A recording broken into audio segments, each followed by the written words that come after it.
Hello? Are you ready? Yes. Then we'll begin. It's just little old me and I'm on vacation, but this is a special one anyway, so what the heck? Welcome to the Monday Morning Catholic Special Podcast number 9.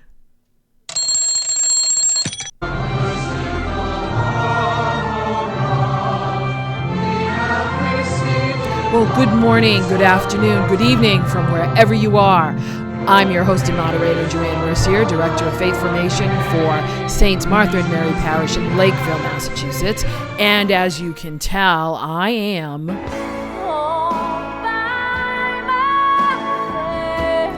Yes, I am.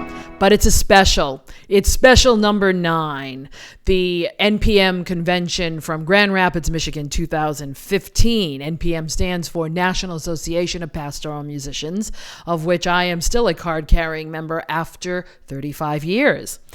But I couldn't get out to Michigan, and neither could Linda, and neither could Nancy, and neither could Steve. Usually they all go. And last year's specials, you saw that they brought you such great folks as Michael Jonkis, Tom Kenzia, Marty Haugen, Christopher Walker.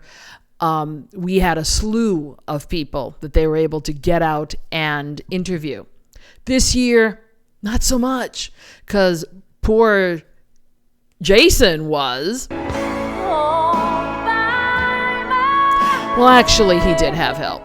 Silvio Guillar, who is one of our musicians, who was also an interviewee last year, took up the iPhone 6 camera for him, and Jason was able to bring us back a couple of interviews. So we're going to present those interviews to you today on this podcast, as well as a little commentary from me. You know, I couldn't get away without giving some type of commentary. I hear a voice telling me it's time to take. Yeah, I'm going to jump right in. I will jump in on an issue that I kind of heard at the convention.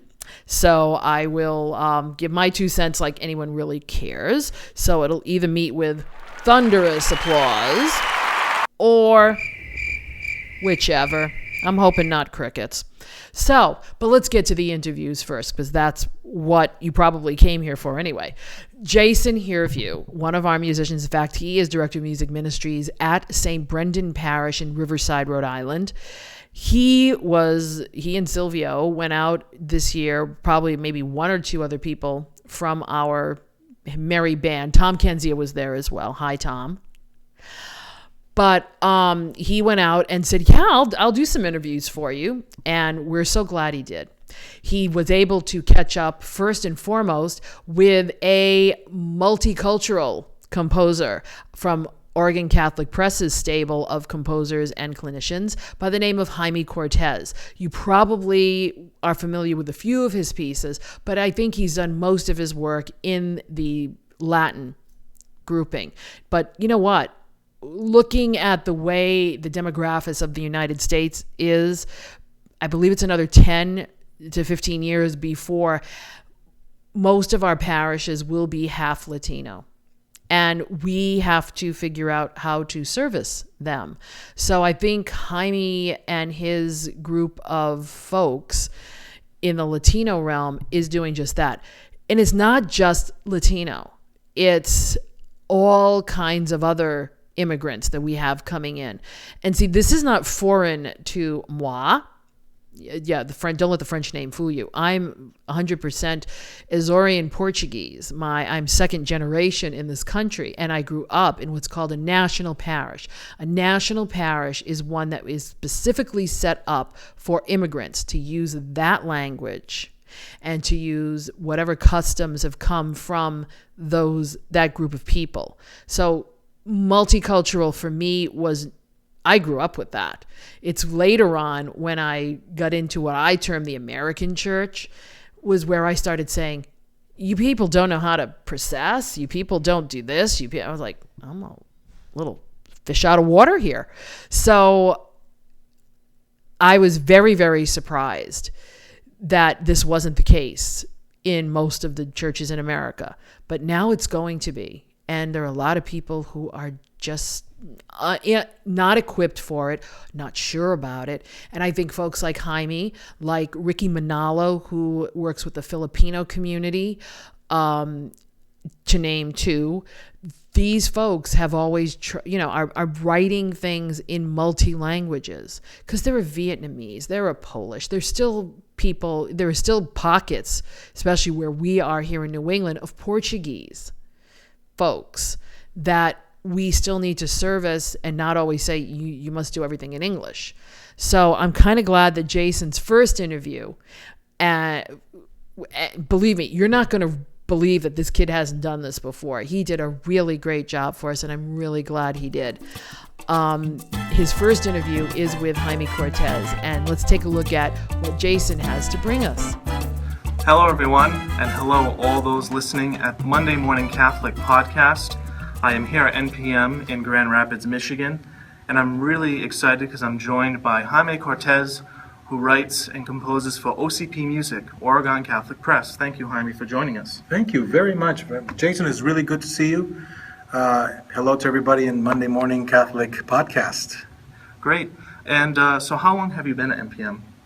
You know, I was just talking to somebody about this. My first NPM that I can remember was in Long Beach, California, and I think it was 1989. Wow. So, I mean, some people have been longer than I am, but at that time, for me, it made a huge impression because I was just starting in the ministry of music to be serious about it. And for me, it was life-changing to go to a place and go, wow, all these people do the same thing. We're all musicians from the church. And I remember really well, it was my first experience to go into a really large room and they would just sing a song without instructing anybody. They just said, okay, let's do it. Boom. No saying, now the alto. Everybody could read music and sing in 4-part harmony. It was wonderful. It was a great experience. I loved it. It was fun. Awesome. Yeah, it is a wonderful experience being able to gather together and sing 4-part harmony just on a whim. Oh, it was fun. It was fun. Great. So how long have you been writing, composing music? Probably since the early 90s. I remember writing some music in like 1990, 1991. Mainly, I started being influenced by some of my good friends. Bob Hurd is probably my biggest mentor and friend. And the challenge of being able to speak English and Spanish fluently. And in those days, there was the need of wanting to have music that was for communities that were worshiping with, two groups, a Spanish-speaking and an English-speaking community. There was always that instance in the liturgical year in which they were going to be together. What kind of resources were available? In the early 90s, not much. So I started writing music in English and in Spanish, and Bob Hurd invited me to co-write with him a wonderful collection that became very important for the Catholic Church called Somos el Cuerpo de Cristo, We Are the Body of Christ. And that came out in 1994. So it's been, now it's about 20 years that we've been doing that. So Wonderful. So what's been maybe something more of a challenge in your ministry over the years? I think, if there's been a lot of triumphs, when there's advancements and people understanding the importance of including different cultures. Mm-hmm. But I think if you ask me that, what's a big challenge is to have more people be open to singing in different languages. It doesn't have to be only in Spanish. In my community where I live in Mesa, Arizona, in Holy Cross Church, we have Vietnamese families. There's a group from India that speaks a language called Malayalam. And it's a beautiful language, but it's a little tricky. I have to study it to do it. So, whenever we have celebrations of the whole parish, we have to sing in these languages. And I think it's just absolutely a wonderful experience. And I know that it means a lot for those families that are there present in our community and they feel included. So, in a way, I have great positive experience about what it means to enter into a worship in which we try different things in different languages. But not everybody has that experience. And I think sometimes the challenge is to open the hearts and the minds of all folks to be open to that kind of worship in which we enter to somebody else's world so that we can invite them and make them feel included into a church that is diverse and multicultural and multicolored, many faces, one spirit in God. So that's probably a big challenge still, that we haven't gotten to the point where everybody says, yes, let's do this. Let's all sing in Malayalam, or in Spanish, whatever. Wonderful. Is there any new music that you're working on currently that you have ready to come out? I have a new recording right now. Today is July 6th. So, I think it is July 6th, right? Of 2015. I just released a collection called Transformation. It's published by OCP. It's my first collection in English. It's only in English. I was thinking of some of the scriptures that have moved me. They all have to do with that. What happens in your life when you say yes to the call of God? Your life changes. There's no looking back. You become a different person. You're changed. But in some situations, you also become afraid. You become fearful for the future, and you say, you know what, I can't do this anymore. Or in some situations, you're saying, is God really calling me to do this? You may find yourself that somebody says, I see you as a great leader of music or a cantor. You should do that. And you think about it and you say, should I? Can I? Am I worthy of this? So this music is for those people, people who have been called to ministry or a higher level of ministry, and what happens in their heart while they're discerning. So it's a beautiful collection. It's called Transformation. It's out with OCP. It came out just a couple of weeks ago. So. Wonderful. Now, just to wrap up with this, what in the digital age now we've seen with the uses of iPad, being able to use apps, has any of that helped you in your ministry? Any kind of asset there in the new digital age that we're going in? That's such a great question. We're talking, Jason, he's a millennial kid, right? So I'm old school. I was born in the 60s. So I absolutely love technology. I love apps. But I'm not that quick at using them. When I need to understand apps, I go to my children. My children are in their late teens, early 20s.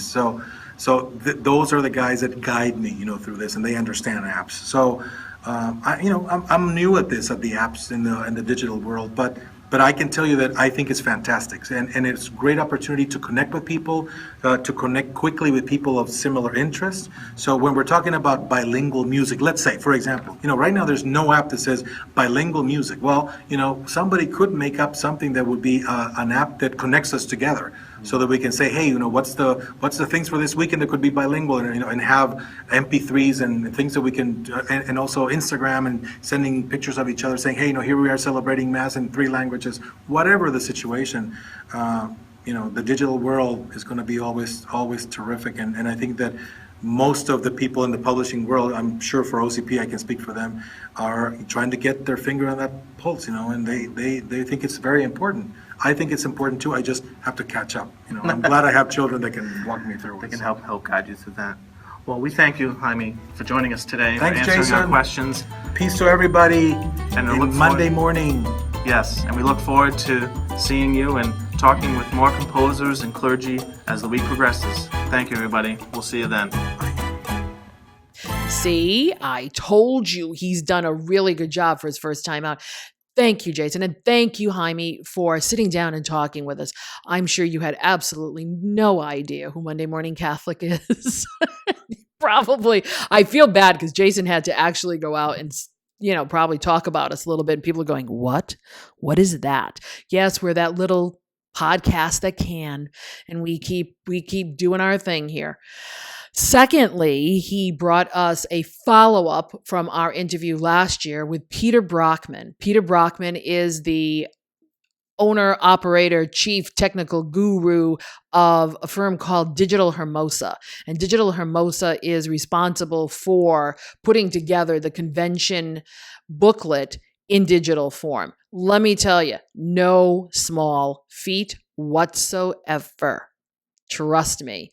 And if you ever have been to a convention, whether musician or otherwise, and you've seen what the convention booklets look like, they're usually about, for those of you watching, yay thick. We're talking like 2 inches. And then when you get home, you say, what am I going to do with this thing?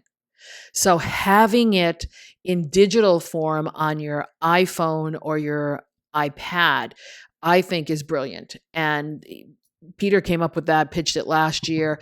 They thought it was great. They ran with it.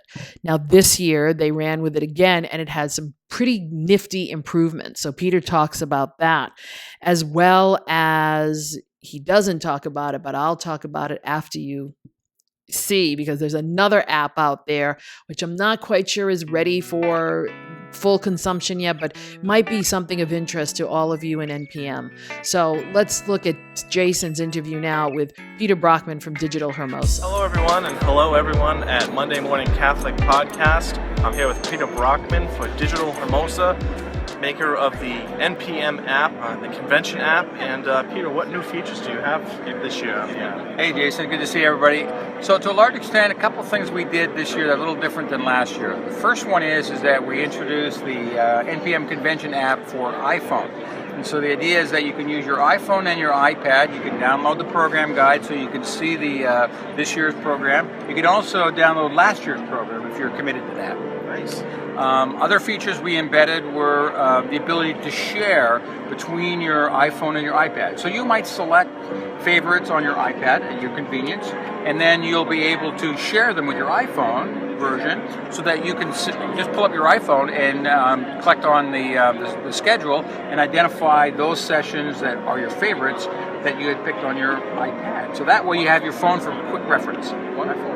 And I noted you were showing me a little bit about the app, quick ways to jump to day to day. So I introduced in the on the iPad for the iPad version the bookmark mechanism by day.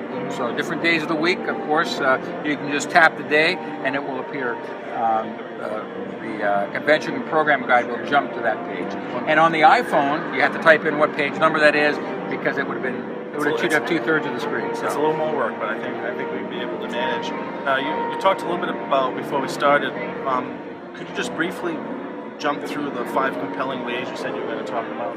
Well, okay, we're having very basic. Okay, they are very basic. Here are the 5. Number 1, you could use the iPad as a hymn board. Right, so instead of slotting in little cardboard numbers, right, and having out-of-date ones, and are we on the second song or the third song that everybody's asking? You only show one number, and it's on a TV screen using the iPad. Right, that's item 1. Item 2, you can use it as a choir hymn board. Choir members are often not able to see what the assembly gets to see, and because they're oftentimes organized to face the assembly. For example, like in my sanctuary at St. Rosa Lima in Northborough, Massachusetts. And so you can use it as a choir hymn board. So the choir only has to look at your iPad, perhaps bent up or held up on the edge of the piano so they can see exactly what's going on. Item number 3, you can use the iPhone as a camera. So you can take photos of specific moments during the Mass or choir rehearsal. St. Rosa Lima Choir, we have an annual Sing with All the Saints party right around Halloween where all the members of the choir dress up as their favorite saints. And there's a compulsory photo of that. And if you come to strosaflima.com, you'll see some of our recent photos. They're hilarious, right? We had 2 St. Jones before the burning and after. It was very interesting. Item number 4 is that you can use the iPhone as a recording device. So every choir that I've ever worked with, every singer can read music, right? No, that's not fair. That's not true. But people love to learn music by rote, and so of course to be able to help them learn a new song quickly, you have to be able to record and distribute an MP3 of the song, right, or of that part of the song. And so this way I can just use my phone. It's very convenient, very quick. I can then post it on Dropbox when I'm done. I can email it to people. I can post it on a website. So it's some good things there. You can also use the iPhone as a video camera. So what I was explaining to Jason, of course, because he had his phone in his pocket, he was able to make this podcast, very convenient, very effective.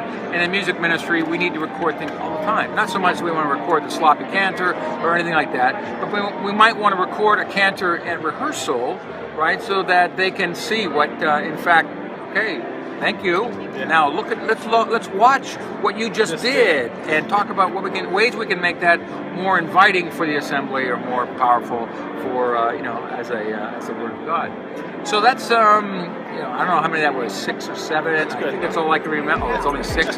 What was the 7th one? Well, you'll have to stay tuned for next week's podcast to get the 7th one. Thanks a lot for listening, everybody. Thank you, Peter, for giving us some great tips for the iPad as well. I really appreciate that, and I think a lot of our folks will too. You can use these devices in many different ways, and experimenting with them is half the fun. So we thank you a lot for that. And again, a big shout out to Jason Herview and Silvio Cuyar for helping us with this. Jason is going to be on episode 80, which is our next episode of Monday Morning Catholic. He will be live with as many of us who can show up again, because sometimes I know I will not be all by myself, but I think I will at least have 2 or more of us here. At least, because Linda usually comes and shows up. So she'll be here, and whoever else can make it. And he will bring us back more interesting tidbits and information from the NPM convention. And seriously, for those of you musicians out there who are not part of NPM, this is for you. This is a little commercial. You really need to consider joining the National Association of Pastoral Musicians. We are 6,000 strong, and we have been around for close to 40 years. And we are here definitely for education, for camaraderie, and for spirituality. You really need to consider it, especially you young folks. I know you're not big joiners, okay? You'd much rather watch it here. But seriously, to get together with folks, to jam, especially. Jamming is still a big thing there.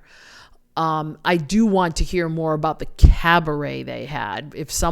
Jason was not able to go there. If you were at NPM and you went to the cabaret, I'd really like to know how that went, because this cabaret performer here would love to know what they did. I wish we had done it back in the day, but seriously consider the price of joining a group like this is far more than, you're going to get more than you have to give. Yes, there are fees. We know that. But there are scholarships for those of you who are in school. There's just a lot that you can gain from being an NPM member. So please go to npm.org, take a look around, and see if this is for you. I can tell you it is, but you have to go look and see if it's for you. Think about it. I think you would do yourself and whatever parishes you serve in a great service. Now, the one thing that Peter didn't talk about, because I don't think Jason knew, I hadn't been able to say it to him before he went and interviewed Peter, but besides the NPM convention brochure, there is another lovely little app for NPM called the NPM Chapters app. And it's iPhone. Again, it's iPhone only right now. But it is live. I'm not sure how much of it works yet. It's supposed to be able to give us the ability to speak with people in our own chapter, or to speak with folks who are in different categories, other organists, other ensemble leaders, other directors, other whatever. So one of the things that I think is going to be really cool about this app is that feature, to be able to speak to other members, whether they're your own chapter members in your area. Now, one thing about NPM is there's a chapter within striking distance of most places. Part of your membership package is to be able to belong to a local chapter, and local chapters meet in the area, provide lots of educational learning as well as get-togethers. In fact, we in the Providence chapter have a picnic coming up in August. We have the Minnesota 3, Haas, Haugen, and Jonkis, coming to our area in October. And we also have our annual Sing, now moving from winter to autumn, in November. So these are things that are vital to those of us in music ministry who want to be, part of a group. And sometimes, because we don't have all the answers, we don't go to school, or we don't learn this stuff and then we go in the parish and we have all the answers, okay? We still need to be with others who work in the same field, who can share their knowledge, share their tips, share their frustrations, share their joys. That's why becoming an NPM member is great. And I think this app is going to be able to do this. I'd say download it now and come back to it every so often to see how it's going to start building. I don't have all the information. If I do on a later podcast, I will definitely keep you in the loop in our little segment on Can You Hear Me Now? Finally, thanks to the wonderful folks at the Pray Tell blog, praytellblog.org. I hope I'm right. I was able, and Linda and Nancy and Steve, we were able to watch the opening event, the plenum events, and some panel discussions. They were live streamed from the Pray Tell folks. We really appreciated that. Also, GIA Publishing and OCP Publishing published and live streamed their showcases. Now, showcases are the new music segments, okay? And this was great for us. We could download a PDF of the booklet. We could even order from the booklet, which was fantastic. Those of us who couldn't go, we really appreciated this special take for those of us who couldn't make it. However, I was just a slightly smidgen disappointed that listening to a couple of the panels that Pray Tell had a panel of all the publishers, major publishers that were there. They also had a panel discussion with the major church musician groups that were present. And the representatives sat down and talked about various topics. But in both of those segments, it came up about the live streaming, and they were half kidding and half serious. And I got the impression that they were a little less enthused that Pray Tell was they were happy that Pray Tell was taking it upon themselves to do this. But I think there was a little bit of fear of it's keeping people away because, they can sit at home and watch all of this in their pajamas. And I agree that there is going to be a segment that's going to just do that and probably will never darken the door of a convention. However, there are a lot of us, probably more than that group, that really appreciate on the off years this type of service for us. And you know what? I don't think we'd even mind paying for it if we could get a little bit more. You can monetize this type of thing. And believe me, the money you would have to spend, the money you need to spend to go to a convention is not in a lot of church budgets anymore. It's just not there. It's the first thing that gets cut. And we would rather spend our budget money on new music for our choirs, folders, instrumentalists throughout the year, organists who come and sub for us so we can go on vacation, whatever. We'd rather spend our money there sometimes. In the old days, we could spend it on all that, but we can't anymore. So there's got to be a way that NPM and the publishers who do a lot of the underwriting, and we really appreciate that as a membership. You may not think we know that you're doing that. We do. Those of us who've been around 35 years or around there, we kind of know what you've been doing for us in order to keep this organization vital and going. But I think the time has come to branch out a little bit to the folks who can't be there. Conventions used to be 3,000, 4,000, 5,000 strong. This year's was 1,800. And yet there's an audience out there who want to go, who want to hear the new music. And yet we really would. We would prefer to be all together. But it just doesn't happen all the time anymore. And having this medium of technology to help us do that is great. I'll tell you, Linda, Steve, Nancy, and myself actually got in a Google Hangout, and I screen shared the plenum and the opening. And it worked fine for us. We could talk it was almost like being there. We could talk while it was going on. We could make points with each other. The only time it really didn't work was during the showcases. We seem to have a problem. It's okay with spoken word, but with music, it tends to have a little bit of an issue. This is Google Hangout. I don't know if Skype would be any different. I don't know. But it gave us a chance to get together as we would normally do sitting there. Now, again, monetizing this type of thing, I think would be good. Because, yes, have so much of it free, because there are going to be some people who just can't afford it at all.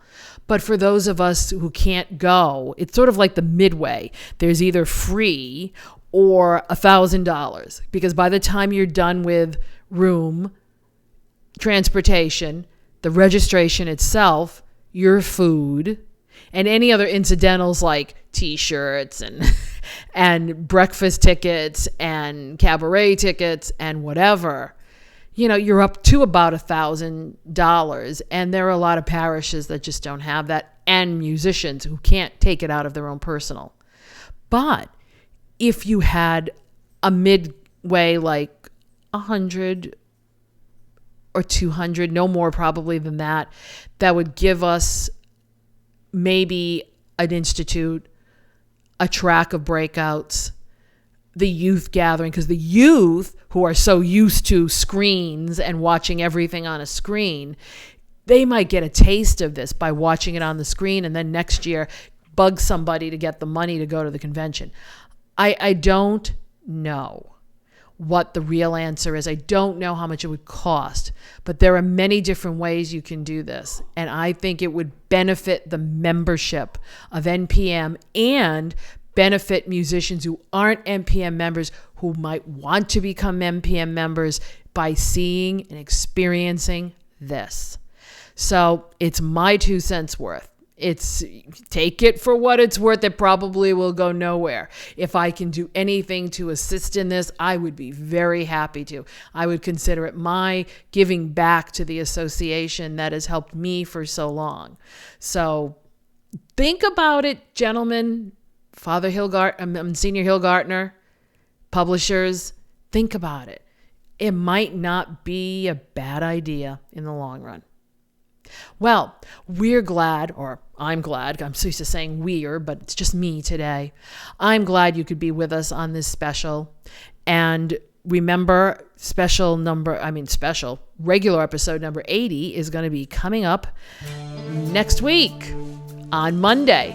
In the meantime, we'll probably have a report from Linda as she goes to the Notre Dame Liturgical Musicians Conference. It's a new seminar, and we'll get some reports from her there. But until then, please remember to pray for all musicians in parishes who work tirelessly every single week to assist you in liturgy. Until then, please pray for me as I'll pray for you, and we'll see you next week. As always, ciao for now.